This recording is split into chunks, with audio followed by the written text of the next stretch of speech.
तो रोज़ की तरह लिखने ब्लॉग में सबका हार्दिक स्वागत है। सबके मंगल भोग की कामना के साथ प्रेरणादायी विचारों में दोस्तों आज के विषय में योग में संकल्प तथा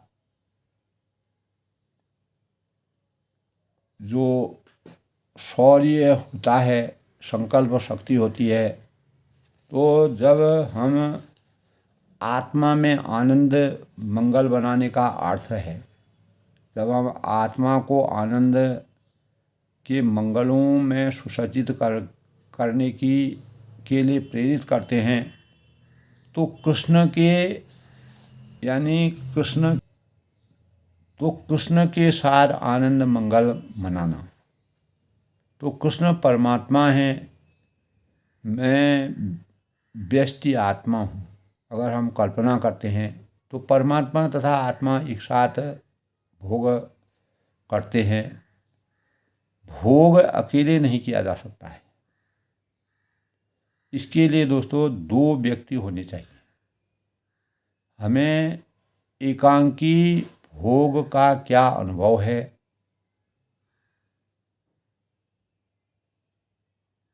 एकांकी भोग संभव जीवन में नहीं होता है। भोग का अर्थ ही है कि दो, यानी कृष्ण जो कि परमात्मा है तथा व्यष्टि आत्मा है। चैतन्य महाप्रभु ने इस प्रकार से मानव चेतना को जगाने का प्रयास किया है। यदि मनुष्य को यह विश्वास हो जाए कि मैं कृष्ण का भिन्न अंश हूँ, तो वह बड़ी से बड़ी कठिनाइयों में के बीच में भी विचलित नहीं होता है, क्योंकि वह जानता है कि कृष्ण सुरक्षा प्रदान करेंगे। इस प्रकार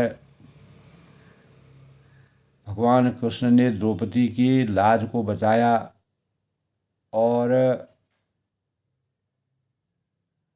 कौरव और पांडवों के बीच न्याय और अन्याय की पराकाष्ठा को हमेशा के लिए न्याय की पराकाष्ठा की विजय के रूप में, और प्रहलाद के जीवन को बचाने के लिए,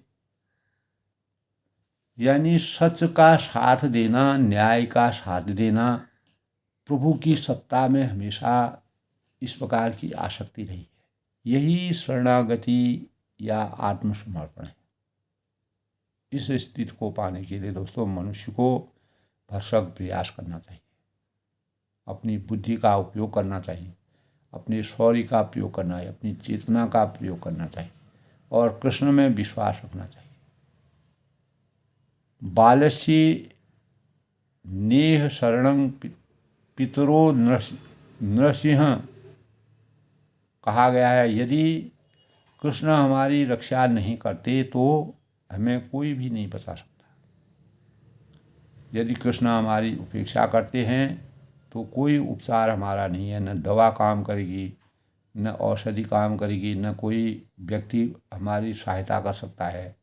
तो कृष्ण भावनामृत में कृष्णमय जीवन बनाने के लिए चैतन्य महाप्रभु ने इस प्रकार से लोगों को कि जीवन को कृष्णमय बनने के लिए सामर्थ्य प्रदान की है, और अपने को सुरक्षित रखने के लिए हम जो भी कदम उठाएंगे वे अंततोगत्वा निष्फल होंगे।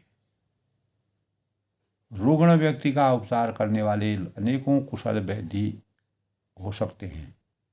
जो बीमारी होता है, अनेकों डॉक्टर जिस प्रकार से चिकित्सा करते हैं, व्याधि की अवस्था में जब आदमी बीमारियों से ग्रस्त हो जाता है, किंतु इसकी गारंटी नहीं है कि वह उसको बचा ही ले, और व्यक्ति जीवित रहेगा या नहीं रहेगा यह कोई गारंटी नहीं है। यदि कृष्ण चाहते तो उत्तम वैद्यों और औषधियों के होते हुए भी वह व्यक्ति मर जाएगा। दूसरी ओर दोस्तों, यदि कृष्ण हमारी रक्षा कर रहे होते हैं तो हम बिना औषधि के ही जीवित रह जाएंगे, ये निश्चित है।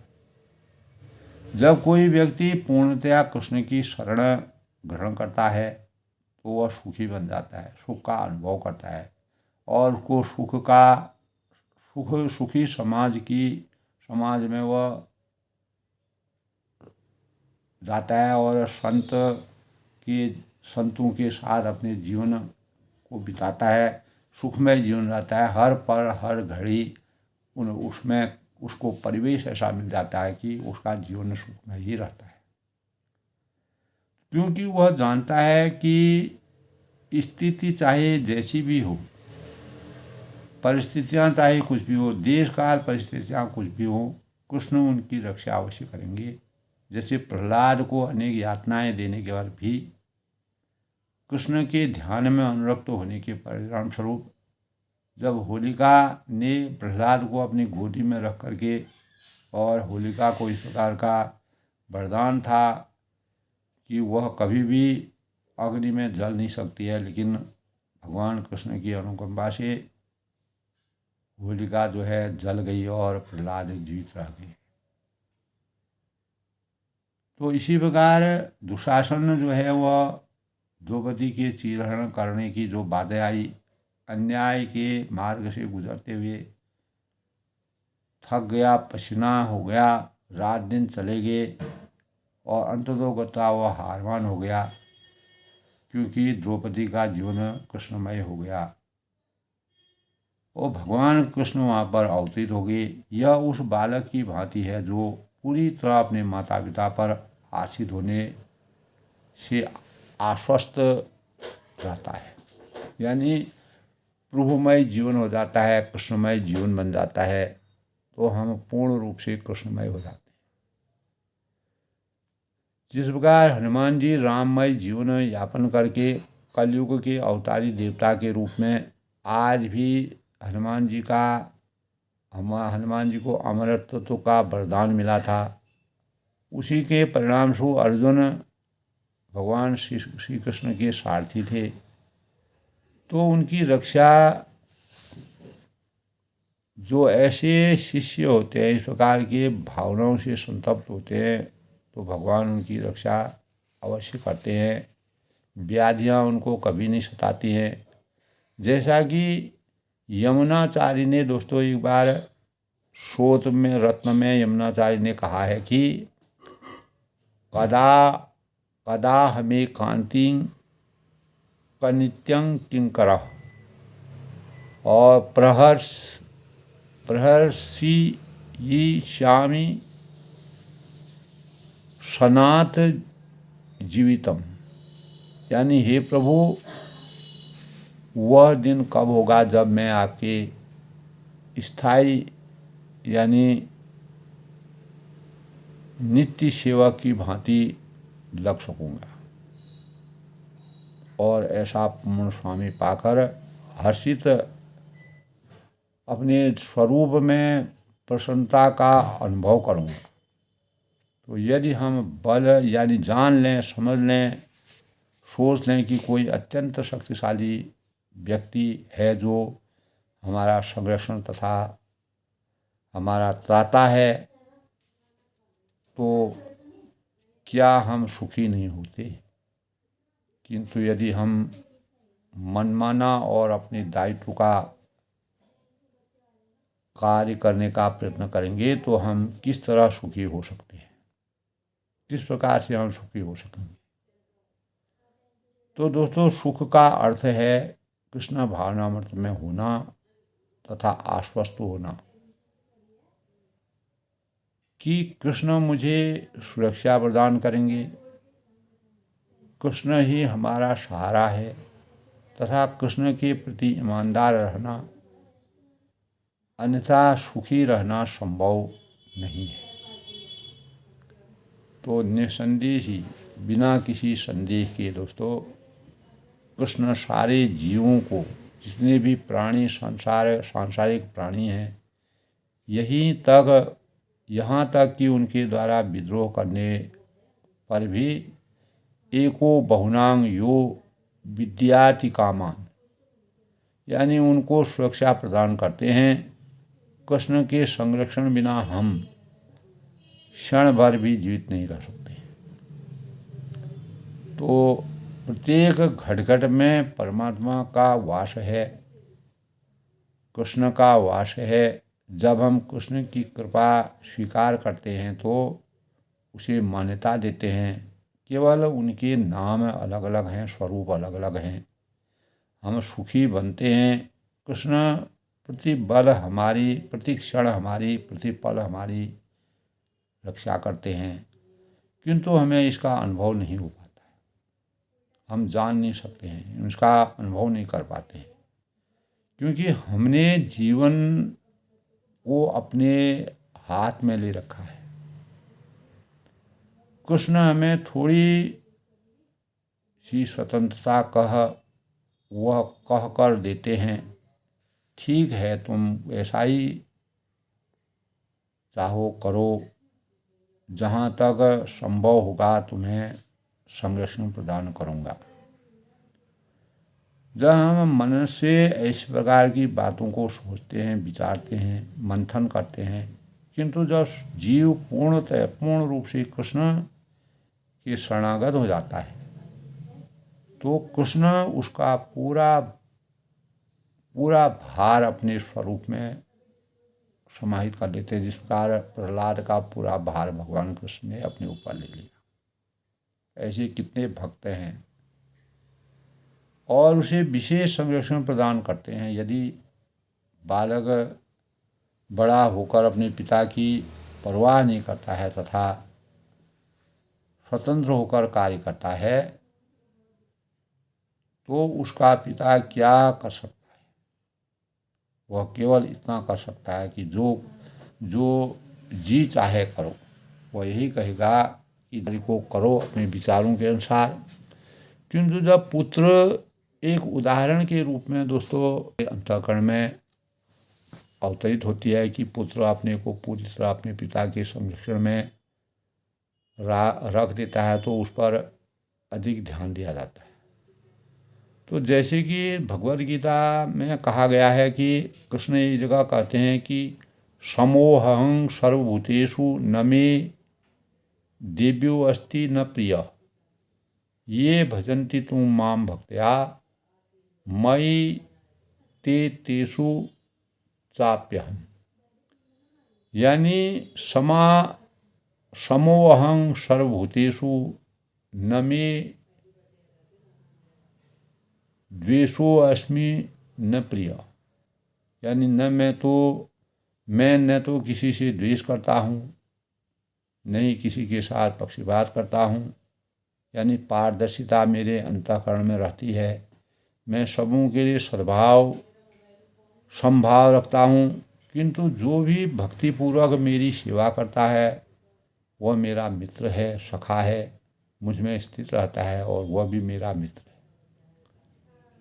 तो कृष्ण किसी से कोई द्वेष नहीं करते हैं, न राग करते हैं, न द्वेष करते हैं। हर व्यक्ति कृष्ण का पुत्र है। कृष्ण भावनामृत में चैतन्य महाप्रभु ने इसी तरह कृष्ण किसी के शत्रु कैसे हो सकते हैं, क्योंकि सारे प्राणी कृष्ण के पुत्र हैं ऐसा। अतः ये सबों के मित्र हैं। दुर्भाग्यवश हम उनसे मैत्री का लाभ नहीं उठा सकते रहे हैं। यही हमारा रोग है। अगर हम उनकी सही स्वरूप में, अपने स्वरूप में उनको नहीं विराज पा रहे हैं तो ये हमारे लिए एक रोग के समान है, व्याधि के समान है। एक बार कृष्णों को अपने नित्य पिता तथा मित्र के रूप में अगर हम मान लेते हैं, अपने अंतःकरण में उनको ढाल लेते हैं, विराजमान कर लेते हैं, तो हम यह समझ सकते हैं कि सदैव हमारी रक्षा करते हैं और हम हर तरह से सुखी हो सकते हैं, सुख का अनुभव कर सकते हैं। समय काल, देश काल, परिस्थिति या किसी भी चुनौतियों में, कठिनाइयों में, परेशानियों में हम अपने जीवन में सामर्थ्य प्राप्त करने में कामयाबी हासिल कर सकते हैं। स्वनिश्चित योक्तो योगाहं निर्विषण चेतसा संकल्पं प्रभु वान कामास्तत्वं कृत्वा सर्वान शेषतः। मन से मन शैवीन्द्रिय ग्रामं विनिम्यं समततः।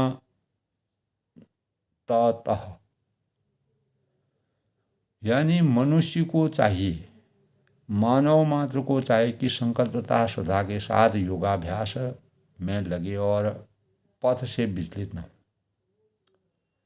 उसे चाहिए कि मनोधर्म से उत्पन्न समस्त इच्छाओं को निरपवाद रूप से त्याग दें और इस प्रकार मन के द्वारा सभी ओर से इंद्रियों को वश में करें। तो भगवद गीता में दोस्तों जैसा कि पहले भी इस प्रकार की बातें का वर्णन हुआ है कि यह संकल्प उसी के द्वारा किया जा सकता है जो यौन में लिप्त नहीं होता है। ब्रह्मचर्य से संकल्प दृढ़ बनता है। तो श्री कृष्ण प्रारंभ से ही कहते हैं कि योगी को यौन से लिप्त नहीं होना चाहिए। यदि वह यौन से लिप्त होता है तो उसका संकल्प क्षणिक होता है। अतएव यौन जीवन को गृहस्थ आश्रम के विधि विधानों के अनुसार नियंत्रित करना चाहिए या यौन का सर्वथा परित्याग कर देना चाहिए।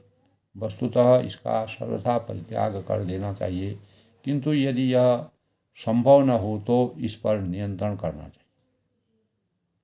तो सभी विकल्प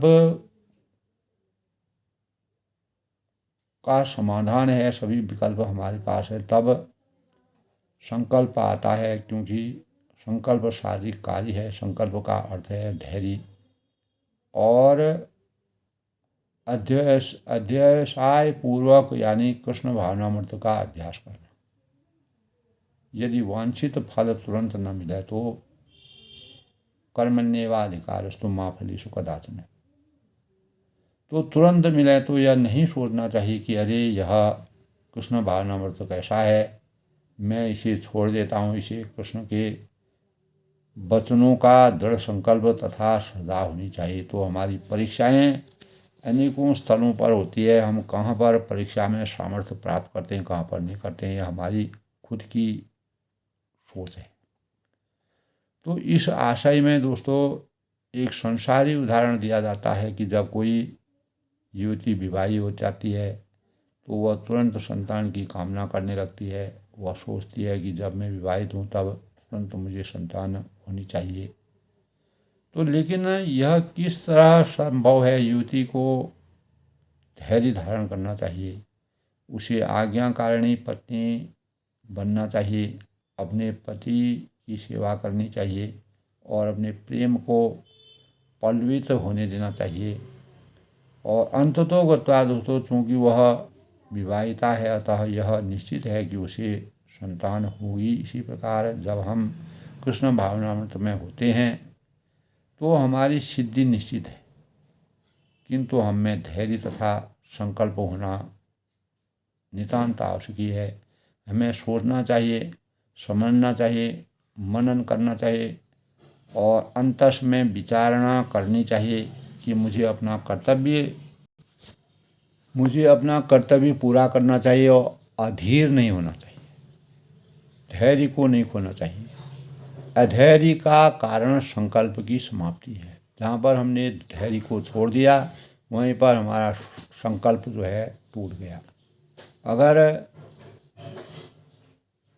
राजा दशरथ अपने धैर्य को छोड़ देते और मर्यादा पुरुषोत्तम भगवान रामचंद्र जी उनके संकल्पों का आज्ञा पालन नहीं करते कि कई के द्वारा दिए गए वरदान के अनुसार कार्य नहीं होता, तो संकल्पों की समाप्ति हो जाती।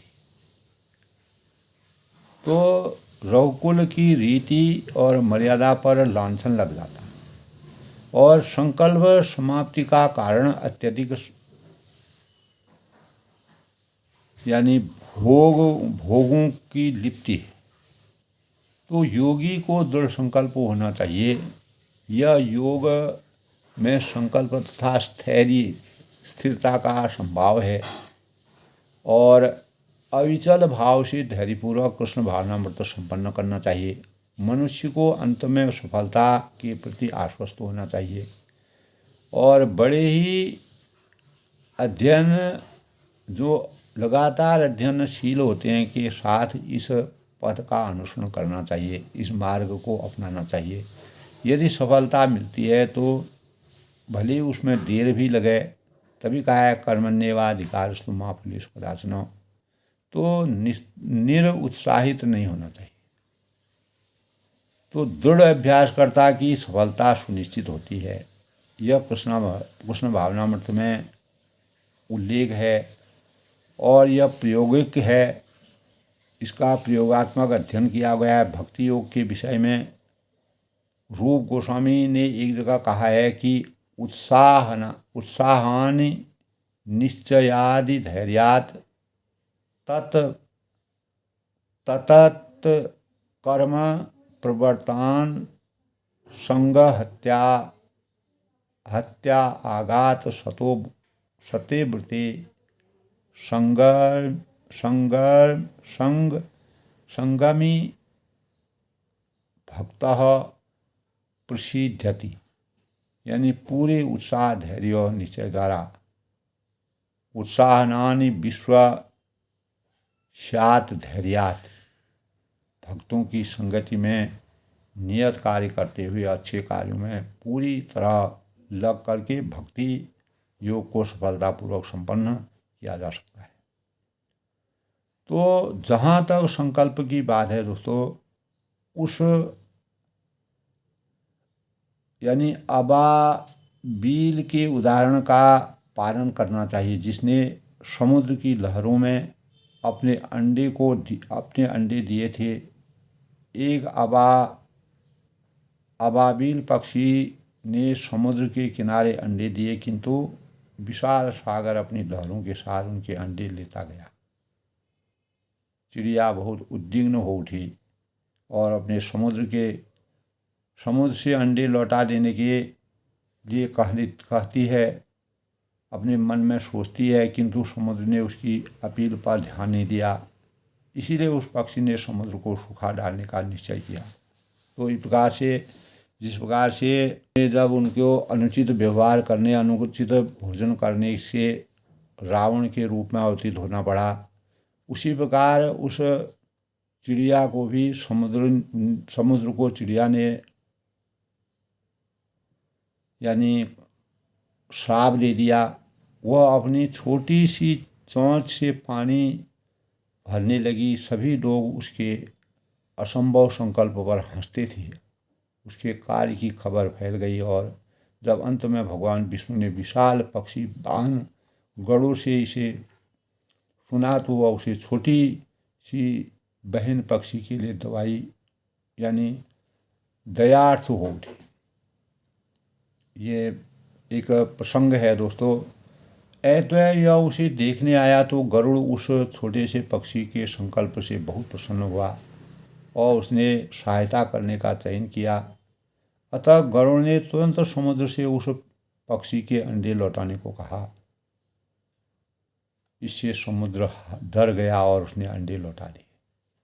तो इस तरह दोस्तों गरुड़ की कृपा से वह यानी अबाबील सुखी पक्षी जो है वह सुखी हो गया, सुखी अनुभव अपने पहले की स्थिति में विराजमान हो गया। तो संकल्प शक्ति के कारण ही वह धैर्यता के परिणाम स्वरूप ही वह अपनी पूर्ण शक्ति को प्राप्त। इसी तरह योगाभ्यास विशेषतया कृष्ण भावनामृत के भक्ति योग अत्यंत कठिन कार्य प्रतीत हो सकता है, किंतु यदि कोई भी अत्यंत संकल्प के साथ सिद्धांतों का पालन करता है, उनका अनुकरण करता है, तो भगवान उसकी सहायता अवश्य करते हैं। यह सर्वविदित है, क्योंकि ईश्वर उनकी सहायता करता है और अपनी सहायता स्वयं करते हैं। शनैः शनैः रूपेद बुद्धिया धूति गृहीत्वया आत्मसंभवं मनं कृत्वां किंचितं चिंतयेत। यानी धीरे धीरे क्रमशः पूर्व विश्वासपूर्वक बुद्धि के द्वारा समाधि में स्थित होना चाहिए और इस प्रकार मन को आत्मा से ही स्थित करना चाहिए और अन्य कुछ भी नहीं सोचना चाहिए। यही आज के प्रेरणादायक विचारों का सबसे बड़ा स्वरूप है। सबकी मंगल कामना के साथ मैं सबके मंगल होश की कामना करता हूँ। आनंद लिखनी ब्लॉग में सबका हार्दिक स्वागत है। और आज के प्रेरणादायक विषय में दोस्तों, आत्मा में आनंद मंगल बनाने का अर्थ है कि कृष्ण के साथ आनंद मंगल मनाना। तो कृष्ण परमात्मा है और मैं व्यष्टि आत्मा हूँ। परमात्मा तथा आत्मा एक साथ भोग करते हैं। भोग अकेले नहीं किया जा सकता है और इसके लिए दो व्यक्ति होने चाहिए। हमें एकांकी भोग का क्या अनुभव है, इस प्रसंग में आज के प्रेरणादायक विषय में अपनी वाणी को विराम देते हुए आत्मा में आनंद मंगल बनाने के अर्थ को हम जब समझते हैं, पूछते हैं, कृष्ण भावनामृत के स्वरूप में अपने को विराजित करते हैं, तो हम अज्ञान से ज्ञान की ओर बढ़ते हैं और हमारे अंदर पूरे कृष्ण भक्ति के भावों का संचार होता है। सब लोग सुखी रहें, खुश रहें।